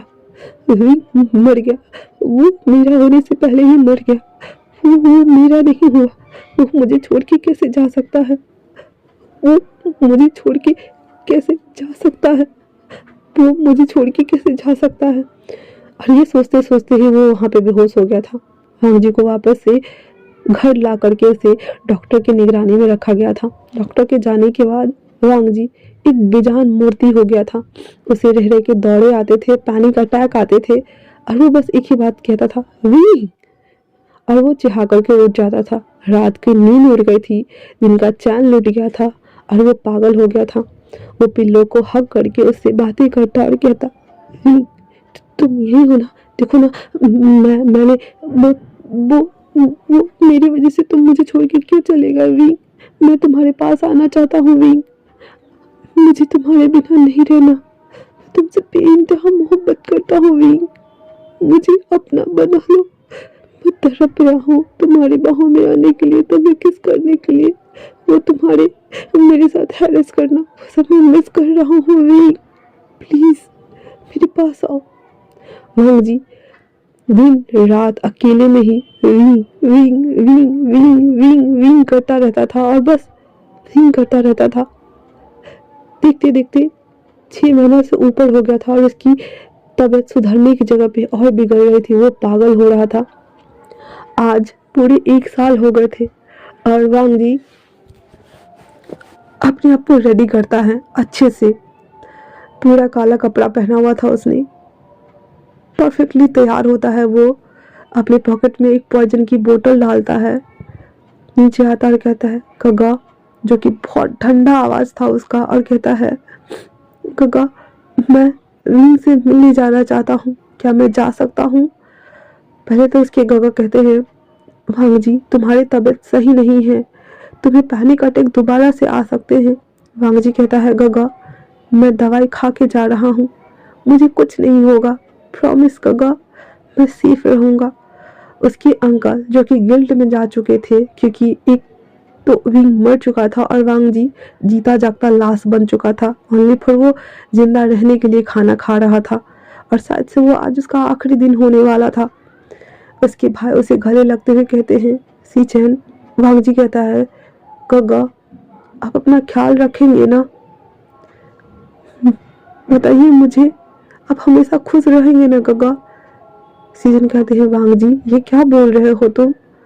तो वांग जी कहता है गगा मैं नहीं चाहता कि मेरी वजह से कोई भी हर्ट हो, मैं रिंग से मिलकर आता हूँ गगा। इतना बोल करके वो अपने भाई के हैंड को छुड़ा करके वहां से चला जाता है। सीजन वांग जी को जाते हुए देखता और कहता है मुझे ऐसा क्यों लग रहा है मेरा भाई आज लौट के नहीं आएगा, और वो वहीं सीढ़ी पे बैठ जाता है। अंकल जो कि कब से उसको देख रहे थे वो सीजन के पास आते हुए कहते तुम्हें क्या हुआ है? तो सीजन कहता है कुछ नहीं, बस मैं अपने भाई को और नहीं देख सकता इस हालत में अंकल, और इतना बोल करके वो अपने कमरे में चला जाता है। वांग जी घर से बाहर आता है, कार्ड लेता है और एक फ्लावर शॉप पर रुक के एक रेड रोज का गुलदस्ता बनवाता है, उसमें बहुत सारे वाइट लिलीज का फूल पुट इन करता है, एक कार्ड लेता है और अपने दिल की कुछ बातें लिखता है उसमें। उसके बाद वो उस कब्रगाह पे आता है जहाँ विंग का कब्र था, वहाँ उस फ्लावर को रखता है और वो कार्ड पढ़ता है। उसके बाद वो पॉइजन की बोतल निकालता है, विंग को तरफ स्माइल करते हुए कहता है विंग हम हमेशा साथ रहेंगे, हमेशा हमेशा के लिए, जीते जी ये दुनिया, ये समाज, ये सोसाइटी और ये कम्युनिटी हमें एक नहीं होने देंगे। मैं तुम्हारे पास आ रहा हूँ विंग। और इतना बोलने के साथ ही वो पॉइजन वांग जी अपने मुंह में डाल देता है। खाने के बाद वो वहीं पे लेट जाता है। वो धूप वांग जी के बदन पे पड़ रही थी और वो चिलचिलाती हुई गर्मी की वजह से बहुत ज़्यादा स्वेटिंग हो रहा था। वांग जी अपनी आंखों को धीरे धीरे करके बंद करता है और करवट हो जाता है। विंग की पिक्चर की तरफ देखते हुए स्माइल करते हुए कहता है विंग मैं तुम्हारे पास आ रहा हूँ, बस थोड़ी देर और मेरा वेट करो। वांग जी के मुंह से बहुत ज़्यादा ब्लड आ रहा था और वो कफ कर रहा था। देखते देखते 20 मिनट के अंदर वांग जी तड़पता हुआ मर जाता है। वांग जी मर चुका था, विंग भी मर चुका था, दोनों अपने अपने प्यार को अधूरा छोड़ चुके थे और इस दुनिया से अलविदा कह चुके थे। वांग जी जिसकी लाइफ बहुत ज़्यादा पेन और सफरिंग से भरी हुई थी, उस सफरिंग को वो आज खत्म कर चुका था। आज अपनी लाइफ को वो खत्म कर चुका था, अपने रिग्रेट को भी वो खत्म कर चुका था। वो बस सुकून और शांति चाहता था अपने दिल में, अपने जीवन में। इस वजह से वो खत्म हो चुका था। वहाँ पे जो गार्ड था वो इत्तला करता है उसके घर वालों को। सीजेन को ऑलरेडी पता था कि वांग जी आज नहीं लौटेगा। सभी फैमिली मेंबर आते हैं, विंग के मॉम डैड भी आए हुए थे, अंकल और सीजन भी आए हुए थे। सीजन अपने बेबी ब्रो को गले लगाकर बहुत रोता है और कहता है तुम आज से आजाद हो गए भाई, तुम आज से आजाद हो गए, तुम्हें अब कोई कुछ नहीं कहेगा, कोई दुनिया की बंदी से तुम्हें नहीं रोकेगी, कोई तुम्हें एक होने से नहीं नहीं मना करेगा। तुम हमेशा खुश रहना, हमेशा खुश रहना मेरे भाई, हमेशा खुश रहना। इतना बोलकर उसकी डेड बॉडी को विंग के बगल में ही गड्ढा खोद करके दफना दिया जाता है। उसकी कब्र के ऊपर, विंग के कब्र के ऊपर एक कपड़ा डाला जाता है जो कि रेड कलर का था। उन्हें रीति रिवाज के साथ उन दोनों की शादी कराई जाती है और उन्हें एक धागे से दूसरे धागे से उन दोनों को कनेक्ट किया जाता है। उसके ऊपर एक रेड रोज रखा जाता है और वांग जी के कपड़े के ऊपर वाइट रोज रखा जाता है। सबकी आंखें नम थी। जो जीते जी एक ना हुए थे वो मरने के बाद एक हो चुके थे, बस एक हो चुके थे। कुछ देर तक सभी लोग वहां रहते हैं, अपने दुखों को, अपने गमों को बाहर निकालते हैं और मौन रहते हैं। उन लोगों के जाने के बाद दूर उसी कब्रों के बीच में एक शख्स बैठा हुआ था और सबको देख रहा होता है। उसके पीछे से एक और शख्स उसके कंधे पे हाथ रखते हुए कहता है, मान जा, हमारे बिना भी वो खुश रहेंगे। वांगजी उठता है और विंग को देखता है। वांगजी विंग को देखते ही उसे गले लगा लेता है, कहता है, तुम कहाँ थे विंग, कहाँ थे तुम? तुम्हारे लिए मैं अब और वेट नहीं कर सकता, मैं और वेट नहीं कर सकता। विंग उसे कंसोल कराते हुए कहता है, लामजान, देखो हमारे फैमिली वाले, वो हमारे बिना खुश रहेंगे, बहुत खुश रहेंगे। वो धीरे धीरे करके इन गमों से बाहर निकल जाएंगे और हम उनकी यादों में रहेंगे। इतना बोल करके दोनों उस कब्र के पास आता है और एक दूसरे को देख रहा होता है। विंग वांगजी के आंसू को वाइप करता और कहता है, फाइनली हम दोनों शादीशुदा हैं, तो मैं तुम्हारा हस्बैंड बनना चाहूंगा। वांगजी कहता है, ऐसा कुछ नहीं हो सकता, क्योंकि मैं तुमसे पहले प्यार करता हूँ और मैं तुम्हारा हस्बैंड हूँ, समझे तुम? विंग कहता है, तुमने अपनी जान क्यों दी? वांगजी कहता है, क्योंकि लव नेवर डाई विंग, वो हमेशा जिंदा रहता है, दिलों में, रूहों में बसता है, और मैं तुम्हारे बिना नहीं रह सकता। इस दुनिया में मैं जी के क्या करता जहाँ मेरे विंग का अस्तित्व ही नहीं था, कोई यादें भी नहीं थी ज्यादा। मैं कैसे खुद को सरवाइव कराता, बताओ मुझे। कुछ महीनों की वो यादें मैं पूरी लाइफ नहीं निकाल सकता था, इसलिए मैंने खुद को खत्म कर दिया। तुम्हें किसने इजाजत दिया विंग कि तुम मर जाओ? बोलो मुझे। विंग कहता है, क्योंकि मैं भी हार गया था, मैंने तुम्हें नहीं समझा वांगजी, मुझे माफ कर दो। वांगजी कहता है, अब कोई शिकवा और शिकायत नहीं विंग, हम बस एक है, हम बस एक है। विंग कहता है, क्या हम किसी और दुनिया में मिलेंगे?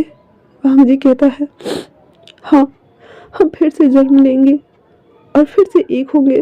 We will meet another world wing, but इस वक्त इस जर्नी में हम दोनों साथ हैं, लव नेवर डाई। और इतना बोल करके वांगजी विंग को गले लगा लेता है। उन दोनों की सोल आपस में मिक्स हो चुकी थी। वांगजी विंग के फोरहेड पे किस करता है और उसके हाथों को वो पकड़ता है। वही धागा जो उन दोनों को कनेक्ट करता था उन दोनों के हाथ में अपेयर हो गया था। वो धागे को देखते हुए वांगजी कहता है, हमारा सोल बॉन्ड विंग। विंग कहता है, चलो हम चलते हैं अपनी सफर पे।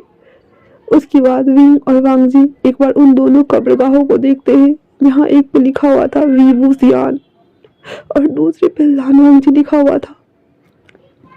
फिर वो जाते हुए अपने परिवार वालों को देखता है और कहता है, आप सबका सफर अच्छा हो, माँ, पापा। और वांगजी कहता है, uncle, I am sorry, I love you. और इतना बोल करके विंग और वांगजी एक दूसरे के हाथों में हाथ डाले हुए वहां से अपनी जर्नी की शुरुआत करते हैं और वो दूसरी दुनिया में जाने के लिए तैयार थे। इसी के साथ ये वन शॉट यहीं पे खत्म होता है। Love never die guys. और मैं आज बहुत रो पड़ी, प्लीज मेरी वॉइस को बस सुनना, मैं कुछ ज्यादा ही खो गई इसे सुनाने में। आई एम सॉरी कि मैं बीच में रो पड़ी, आई एम रियली सॉरी।